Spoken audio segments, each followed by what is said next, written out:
kinds of interrupts with the help of this question, so that if any question comes on the interrupts in the future, then you can easily solve that question.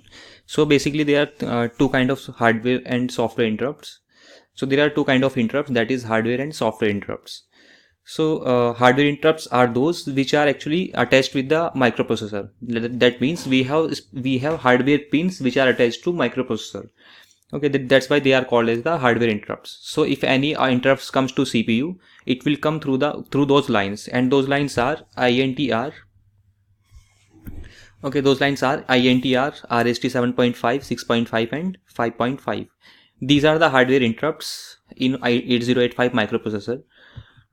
And I have shown you the pin diagram also. So you can see in the pin diagram of 8085 microprocessor, they are specified in here also.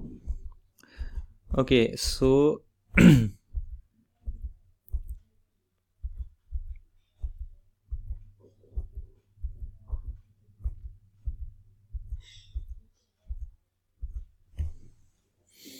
you can see there are 5 kind of interrupts, that is trap, RST 7.5, 6.5, 5.5 and INTR.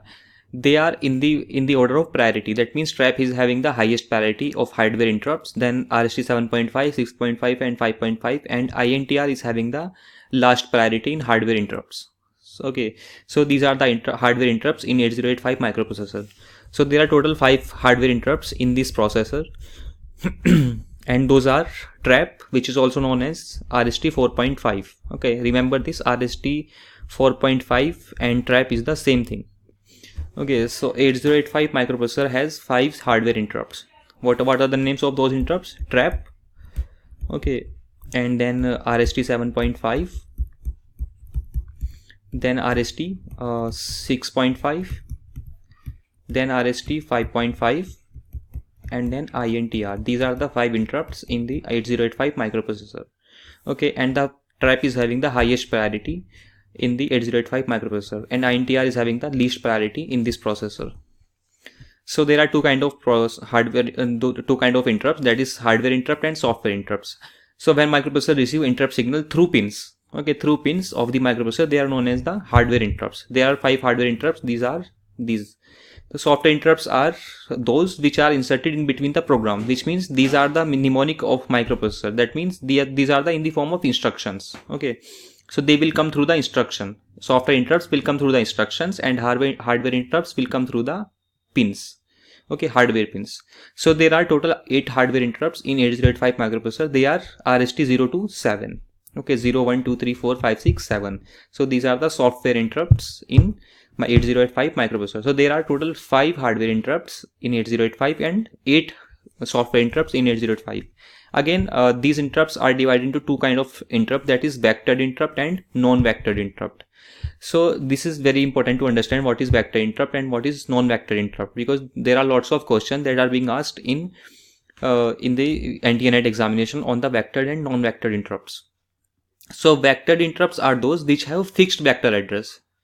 Okay, starting address of the subroutine. Vector address means starting address of the subroutine. As I already told you in my lectures that whenever interrupts come to CPU will finish its execution. Whatever instruction CPU is currently executing, it will finish the execution of that instruction, and after finishing the execution of this instruction, CPU will acknowledge that particular interrupt. So CPU will see whether this interrupt is vector or non-vectored. If the interrupt is vectored interrupt, that means CPU will directly jump to a particular address. That means that address is already defined, and that address is defined in the interrupt vector table, that is known as IVT. So the address of interrupt service routine is fixed. Okay, in vectored interrupt, the address of the interrupt service routine, that is called the vector address. Okay, base address of the interrupt service routine. Interrupt service routine is a routine which is a part of operating system, and this routine is executed whenever any interrupts come to the hardware. Okay, this interrupt service routine will actually service the interrupt, whatever interrupt is coming. For example, let us say an interrupt is coming from the hard disk to CPU. Hard disk saying that I have transferred these blocks into main memory, or it may come from the, let us say, keyboard. So always remember that interrupt will always come from any input output device. Okay, so whenever any interrupt come to CPU will jump to a particular address in case of vectored interrupt. In vectored interrupt, the address of those subroutines is fixed. Okay, for example, for hardware interrupt trap, the fixed, as I already told you, trap is also known as RST 4.5. So the vector address of trap is 24 hexadecimal value on the memory. So whenever the interrupt will come from this pin, CPU will directly jump to this address in the main memory. Okay, this is the address where the interrupt service routine for trap interrupt is stored. Okay, interrupt service routine means a function. This is simple a program. So routine means it's a simple a program and it is stored in the main memory.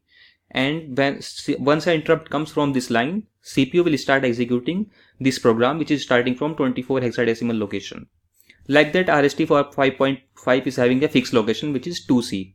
Okay, this is hexadecimal value. You can calculate the address of the interrupt, vector address of the interrupt by using this formula.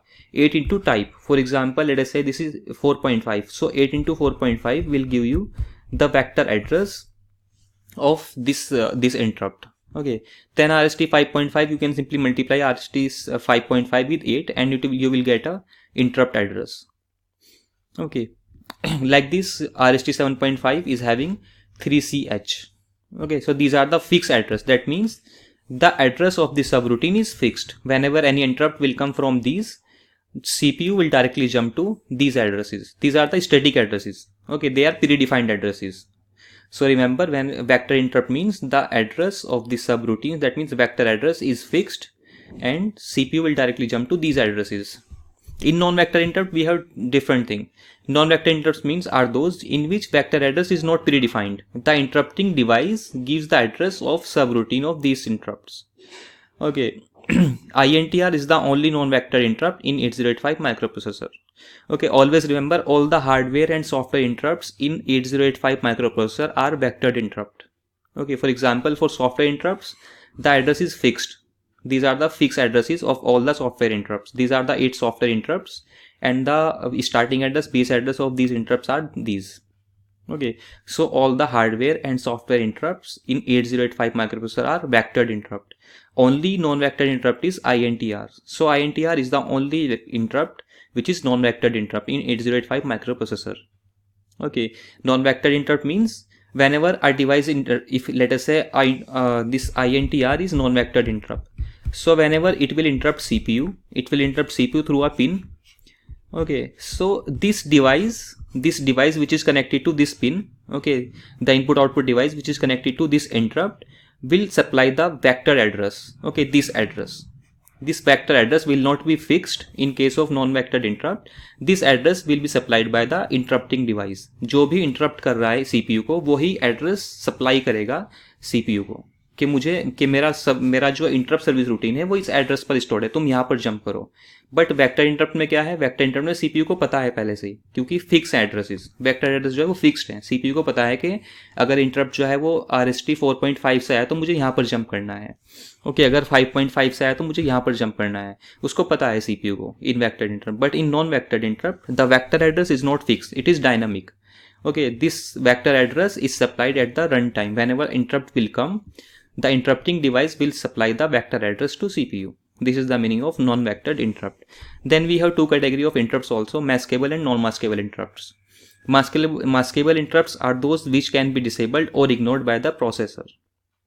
That means processor can enable or disable these interrupts. Okay, any interrupt which can be disabled, that is known as maskable interrupt. Okay, that means it is in the CPU's hand. CPU can ignore, CPU can disable, CPU can enable these interrupts. These are the maskable interrupts. These interrupts are either edge triggered or level triggered, so they can be disabled. Okay, so INTR 7.5, 6.5, RST 5.5 are the maskable interrupts in 8085 microprocessor. So trap is the only interrupt which is non-maskable interrupt. Non-maskable interrupt means you cannot disable this interrupt. This interrupt will always be enabled. Okay, CPU cannot disable this interrupt. Non-maskable interrupts are those which cannot be disabled or ignored by the microprocessor. So trap is a non-maskable interrupt. It consists of both level as well as edge triggered and is used in critical power failure condition. You know that power failure is connected to trap interrupt. Whenever there is a, let us say your CPU is heating, so you cannot ignore this. If CPU is heating, that means you need to save your work and you need to shut down the system. Otherwise your system will blast. Okay, that's why this trap interrupt cannot be ignored. That's why we made this interrupt non-maskable interrupt. That means this interrupt cannot be disabled. So I hope you understood what is the difference between software hardware interrupt and vector and non-vector interrupt and maskable and non-maskable interrupt. So always remember all these interrupts are maskable. In 8085 we have 5 interrupts, that is INTR, 7.5, 6.5, 5.5 and trap. And out of these, INTR is the only interrupt which is non-vectored interrupt, and trap is the only interrupt which is non-maskable interrupt. Okay, so let us come back to our question, and we have already answered this question. So I hope you understood what is the interrupts. Then we talk about the priority of interrupts. Let us say there are we have 5 pins, 5 hardware interrupt pins on CPU. If there is an interrupt from all the pins simultaneously, okay, if all the pins are having the interrupt simultaneously, then CPU need to decide which interrupt should be acknowledged first. Okay, because CPU can acknowledge only one interrupt at a time, because we have only one acknowledge pin. We have only INTA pin. So acknowledgement pin is only one. Interrupt pin are 5 in 8085 microprocessor. So CPU can acknowledge only one interrupt at a time. मतलब CPU एक को ही एक बार में service कर सकता है interrupt को. अगर सारों में से एक साथ इंटरप्ट आ रहा है, सारी पिन से एक साथ इंटरप्ट आ रहा है, तो CPU को डिसाइड करना है कि मैं किसको एक्नॉलेज करूँ पहले. तो वो प्रायोरिटी देखेगा. Okay, so the highest priorities of trap instruction. Always remember, maskable interrupt will have lower priority than the non-maskable interrupts. So if any interrupt is non-maskable, it will always having the highest priority than the maskable interrupt, because trap is connected to power system of the computer.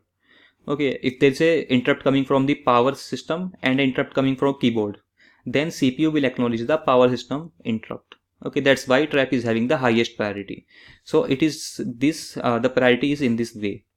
So trap is having the highest priority, then RST 7.5 is having the low priority, and INTR is having the lowest priority.